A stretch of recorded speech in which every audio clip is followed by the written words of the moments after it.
All right, all. This is the last of the um, organic chemistry, sorry, biochemistry review.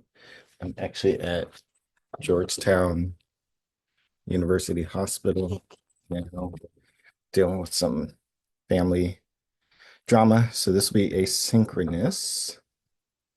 Um, and if I have my act together, there'll be a little quiz posted to Blackboard that will go over this review part. And on Monday, hopefully, I'll be back in Atlanta and um, we can start with chapter two, which is water and acid and bases, and get into kind of the real biochemistry, which is still just a GChem review. Um, well, since I'm here, I'm also Georgetown has a good post-bac program and a master's program that Morehouse students have gone to, and it's kind of helped them get into medical school. So I'm going to see if I can arrange a meeting with them and try and get some opportunities for us. All right, so last time we talked about organic chemistry. Now we're going to talk a little bit about physics and thermodynamics and how they relate to biochemistry. We're going to see this coming to play heavily when we start getting into metabolism. Um, towards the midterms of the semester. And so the energetics matter a lot. I think you probably got that from organic. And we do have to kind of remember, fundamentals a lot of times. So as we all know, the energy that we have on this planet all ultimately comes from the sun. Get my pointer set up. So it comes from the sun. It is translated into chemical energy via the process of photosynthesis. So the photosynthesis takes the energy of light, um, converts that into sugar, essentially by using these molecules of chlorophyll to form a concentration gradient across the outer membrane of the thylakoid. And then that is then used to the energy of that is used to generate ATP, which goes on to fix carbon dioxide from the air into sugars that can ultimately be used to fuel the cells. And we'll talk a little bit about that process at the end of the semester. So, a couple of things for us to kind of bear in mind is that ultimately what we're doing is building up this potential energy and figuring out ways to utilize that potential energy. There are lots of ways we can do this. Here's one that shows kind of concentration differences across a membrane. In this particular case, this is just looking at it, active transport going on. So we're using the energy of ATP to drive molecules from an area of low concentration to an area of high concentration. Other types of potential energy that we'll get into. And oftentimes there's energy embedded in the molecule itself. So when we look at the digestion of sugar, we're going to pull the energy from that, the potential energy from that sugar in order to generate ATP and, NADH and ATP. So we can use that chemical energy to do work. And we know that to be, as we'll see in a little bit, inorganic reactions, exergonic reactions. And we can use that chemical energy to do mechanical work. So here's the case of muscles. We see this in ATP synthase, in which the chemical energy of the concentration gradient in protons actually drives an axle in ATP synthase. And there's a movement of that axle, the mechanical movement of that axle, that allows for the release of ATP from the ATP synthase and allows for us to generate ATP. So in order to do this, we have to get to our fundamentals of thermodynamics. There are two, and this is actually relevant for the work that we do.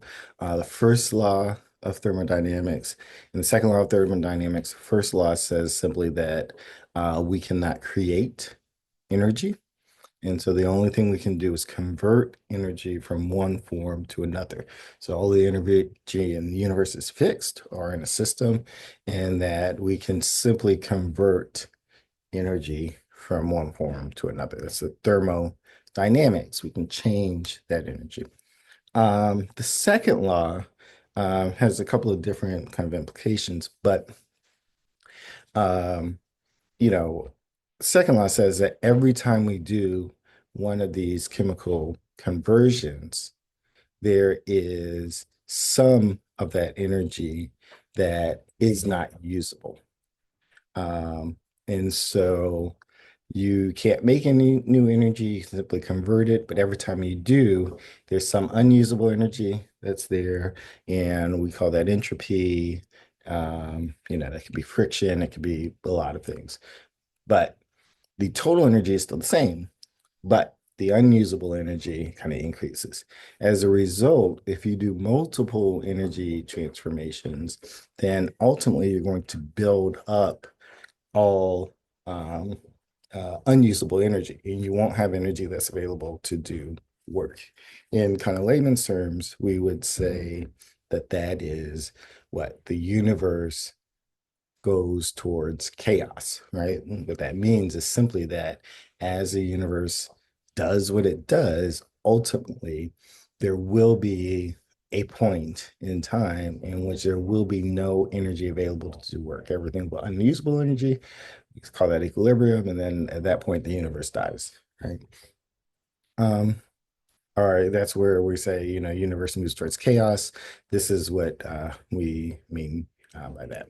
So I like an entropy to like energy tax. So every time we do one of these energy transformations, you kind of have to like every time you go and buy a pair of shoes or something like that, you have to pay a tax on it. That tax does not go to the shoe, but is still something that you have to pay. As a result of this, we, for instance, cannot have a perpetual motion machine, right? Because um, every time you generate that energy, some of it will have to be lost. So eventually, even if you have an infinite source of initial generating energy to drive a motor or something like that, it will ultimately wear out someplace down the line. This is also the reason why we have to eat to live, because we have to constantly supply energy to our system so that it can do that work and combat kind of the entropy that's being generated. All right. So in thermodynamics, in the chemical sense, we have different entropy states. If you look here, uh, ice, so all these are all obviously the same form of elements, water. Ice is a very low entropy state, so it's a highly ordered state. So you form these crystals of this ice. The liquid phase, in which the molecules are moving a little bit faster, is a higher entropy state, and then gas phase is the highest one, so much the molecules are moving highest. And again, this is all from GChem. When we're looking at reactions, we can kind of break them up in three different types or flavors of reactions: exergonic reactions, endergonic reactions, and reversible reactions. So in the exergonic reactions, the reactants are at higher energy than the products. And so therefore there is a release of energy into the system so that the delta G of the reactants is relatively high, products are low. These are, in biochemical parlance, these would be mostly, or many times would be catabolic reactions, reactions in which we take something that is complex, break it down into something that is more simple, and as a result, pull energy out of that we're able to capture the ATP or NADH or something like that. On the flip side, endergonic reactions are ones in which the reactants are of a low energy state, the products are of a higher energy state. And so therefore you need to add energy into the system in order to make those reactions go forward. Typically, this is being reactions in which the reactants are simple, maybe monomeric subunits or something like that. And the products are much more complex, right? So if you have 100 nucleotides and you then convert that into a, you know, uh, oligonucleotide or some sort of, chain of DNA, a short chain of DNA, then the products are very complex. the reactants are very simple. In order to do that, you would have to add energy into the system some kind of way. Um, so those reactions won't go forward without the input of energy. Exergonic reactions, on the other hand, are spontaneous, so that they can go forward without energy. In fact, they will release energy as they go. We talked earlier about the spontaneous um, alignment of complementary strands of DNA in aqueous solutions, right? So that happens without adding any energy into the system. And the energy we kind of talk here is just called Gibbs free energy because we, you know, are still in this place where we're naming things after old white men. And we can determine the amount of free energy, so energy available to do work, by simply taking the total amount of energy and subtracting it from the amount of entropy as a function of the temperature in a system. Um, this is actually not a very useful expression, though, because we really aren't interested in total entropy or the total energy in the system. We're really interested in how these chemical reactions change that energy. And so we talk about the delta G, the change in Gibbs free energy. And the delta G is equal to the change in the enthalpy minus T delta S. And so this would be delta G is equal to delta H minus T delta S. And this gives us a very nice readout because if the change in entropy is higher than the change in the delta G, you get kind of a clear sense of whether the system is exergonic, endergonic, or reversible. Um, And so when delta G is zero, the system's at equilibrium, and that means that the change in entropy is equal to the change in the system. And what that would mean in chemical terms is that the forward reaction and the reverse reaction would be happening interchangeably. So in exergonic situations, the delta G is negative, it's less than zero. And in that case, the forward reaction is favored and the total reaction is spontaneous, and that'll go without the input of energy. Um, there are some kind of caveats there that we'll talk about when we deal with enzymes, but in general, exergonic reactions, delta G is negative, forward reaction is favored, so A goes to B is favored, and the reaction is spontaneous. In inorganic reactions, the delta G is positive. In that case, the reverse reaction is favored. B goes to A, and this is a non-spontaneous reaction. So you have to couple it with something that releases energy in order for it to go forward.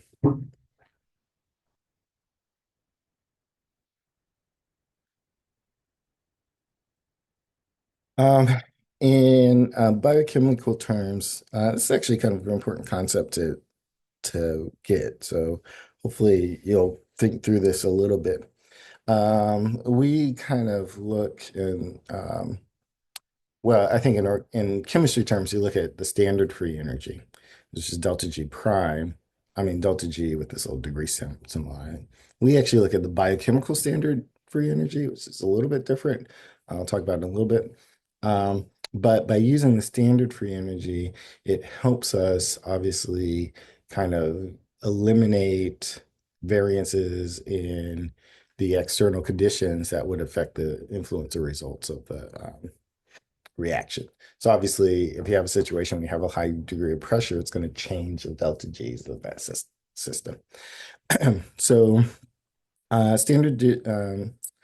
standard uh, environment is typically 1 atmosphere, room temperature, which is 25 degrees Celsius or 298 degrees Kelvin. And importantly, this is very important, it's standard conditions. The concentration of the products and the concentration of the reactants are equivalent to each other and set at 1 molar, right? So standard conditions, when we're looking at standard delta G, the concentration of reactants and concentrations of products are equivalent to each other. That's an important kind of thing because we're going to see how that matters when we look at KQ. So there's also biochemical standard conditions. The biochemical standard conditions, we had a couple of little flavors to it. So this is delta G prime. The pH is set at 7, and I think, don't quote me, but I think in organic chemistry standard conditions, pH is 1. Um, the water concentration, so in aqueous solutions, 55.5 molar. So, you have a definition of that. That's gonna be important when we figure out what in the world pH means. And then there's a divalent cation concentration, magnesium concentration is always set at 1 millimolar. And divalent cations are really important in a lot of biochemical reactions. Anything involves ATP, those divalent cations actually play a big role uh, in things.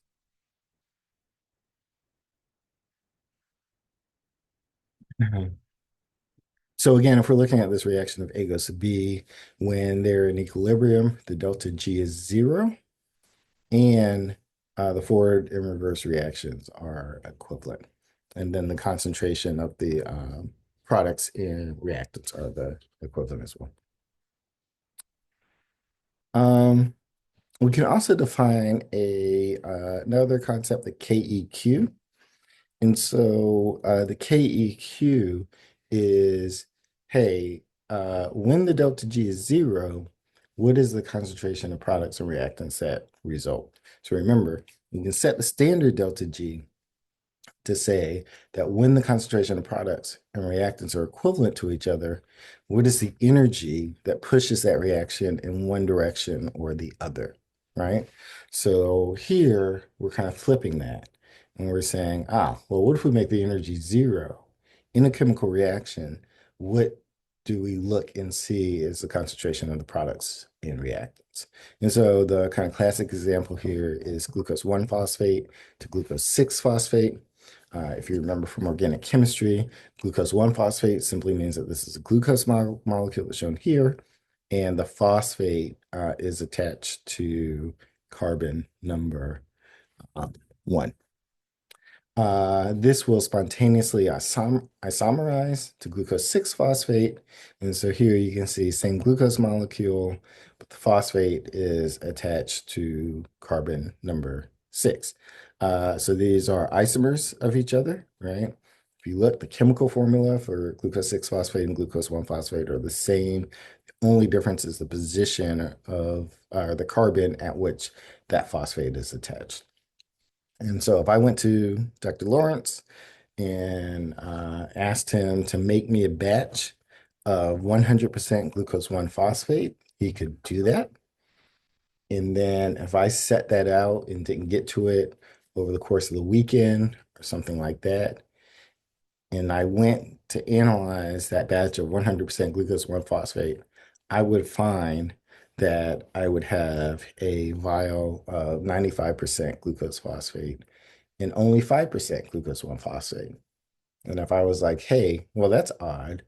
And then I found a way to extract out just that 5% glucose 1 phosphate and set that out on a beaker um, for a weekend and came back, I would find that I would end up with a vial that was 95% glucose 6 phosphate and only 5% glucose 1 phosphate.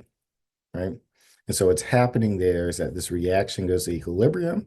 That equilibrium, when delta G is 0, is 95% glucose 6 phosphate and only 5% glucose 1 phosphate. Once it hits that equilibrium, I will never be able to, without kind of manually separating those two isomers, I will never be able to see a ratio outside of 95% glucose 6 phosphate, 5% glucose 1 phosphate. And that is a function of this particular chemical reaction, right? And so every chemical reaction has its own delta G and it has its own KEQ. And we define the KEQ as the concentration of products over the concentration of reactants when the delta G is 0, when you're at equilibrium. And so we can find the delta G then as, instead of saying, delta H minus T delta S, we can find it as a function of the equilibrium constant. And so here's negative RT times the natural log of the KEQ. So you can see that delta G and KEQ are kind of flip sides of the same coin, right? One says delta G is zero, what is concentration of products and reactants? The other says, hey, we're going to set the concentration of products and reactants as equivalent to each other. How much energy is pushing it in one direction or the other, right? So using that knowledge, we can immediately kind of determine a couple of things. Let's see, here's what I want. Um, so simply by having one piece of information, we can get, everything else. So when the delta G is at zero, we know the reaction's at equilibrium, and we know that the KQ is going to be equal to one because the concentrations are equivalent to each other. When the delta G is negative, we know the reaction is spontaneous, and the KEQ is greater than one, meaning that there'll be more product than reactant. Um, when the delta G is positive, we know we have a non-spontaneous or endochromic reaction, and the delta G is going to be smaller than one, but above zero. So it'll be something in between zero and one. And on the flip side, if we have a KEQ that's over one, we know that we're going to have a negative delta G in a spontaneous reaction. So having any piece of information gives us, some information about the total reaction. Um, and then we can, determine the KEQ simply by looking at the concentration of the products. And if you have more than one product, then it's the product of the products over the concentration of the reactants, or the product of the reactants as well.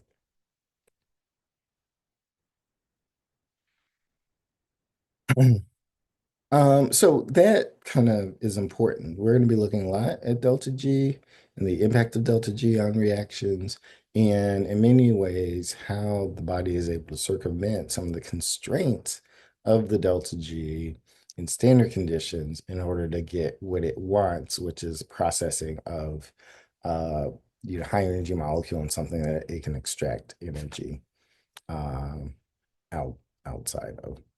So we can kind of see this as an example here. What happens is that it turns out that there are ratios of compounds that are important in biological contexts that determine the delta Gs that are going to be at play. And so looking at ATP, we know that ATP is kind of the energy center of a cell, and it has three different forms. You have the ATP and adenine triphosphate. DP is the diphosphate, and AMP is the monophosphate, right? And so we notice that these are all kind of things that are created from each other, right? So you take AMP, add a phosphate, you get a DP, add another phosphate, you get ATP, and then by hydrolyzing that phosphate, you get a DP, and by hydrolyzing a pyrophosphate, two phosphates, you can get AMP, right?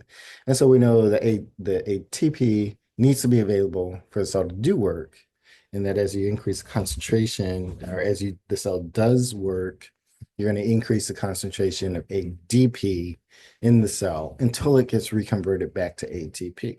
It turns out that the cell needs to maintain a precise ratio of AMP, ADP, and ATP in order to be healthy and actually do the work. You can imagine that if cell had no ATP and all ADP, then there would be issues because there wouldn't be kind of the energy available for the cell to use. There would also be issues if the cell had all ATP and no ADP, because in that way, there would actually be no molecules of ADP that can be used to create new molecules of ATP. And so the cell would still not be able to do work, even though it's flush with all the ATP. So there's a ratio of these three things, ATP, DP, and AMP, that kind of have to be in balance. And it turns out that when you perturb that balance, so here high concentration AMP, low concentration ATP, and ATP. So when you perturb that balance, you actually have a non-functional cell. So here, the physiologic range for these ratios is something like this, around 50% ATP, you know, a pool of ADP that's available to be converted to ATP, and then AMP there as well. And anything outside of that causes problems for the cell. And so what we're going to see is that there is this balance between kind of the catabolic functions, the breaking down of compounds in order to create energy, and then the using of that energy in order to make new things. And we'll see in a variety of kind of compounds, a process at play that balances the catabolic functions, the things that break down from the anabolic functions and that relationship between the two. And so coming over here, we actually, again, kind of the anabolic side, we would spend time on in an advanced biochemistry course. But when you're digesting foods, you're taking complex things, carbs, fats, proteins, and you break them down into simpler things, the individual monomeric subunits, even further, carbon dioxide, water, amino groups, so forth. In doing so, we take low energy batteries like ATP, NAD plus, NADP, whatever, and you charge them to create high energy compounds, ATP from ADP, NADH from NAD plus, NADPH from NADP plus. NADH, NADPH, FADH, those are called electron carriers because it turns out that the energy is kind of found in these electrons, and these pick up these electrons and then use those high energy electrons in order to do endergonic reactions. So here, in order to take simple monomeric subunits and make polypeptides, nucleic acids, DNA, and things like that. And so here we're using high energy compounds here. And hey, sorry, I'm recording, but I'm visiting, I'm staying overnight with my mother. And so I just have to film a lecture real quick. Your mother's a patient? Yeah, she's a patient. What's her name? Wanda Sharif. It's 9 o'clock, so. Okay, yeah, I'm gonna be in the room. So with it, but if you stand overnight, they should be able to tell me. Okay, yeah. Wanda Sharif, she's Sharif. in What's your name? Wallace Sharif. Yep. Yeah.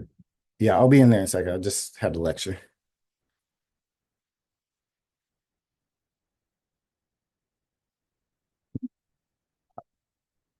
Can't do that in Trump's America. All right. These last couple slides anyway. And so it turns out that the catabolic reactions tend to converge. So this converges onto a compound. That compound is acetyl-CoA that we saw last lecture. And then the anabolic reactions diverge from acetyl-CoA to form all of the macromolecules that are there. Okay, so that's it. And you saw I'm getting called out. So I'm going to end this and then I'll see y'all Monday.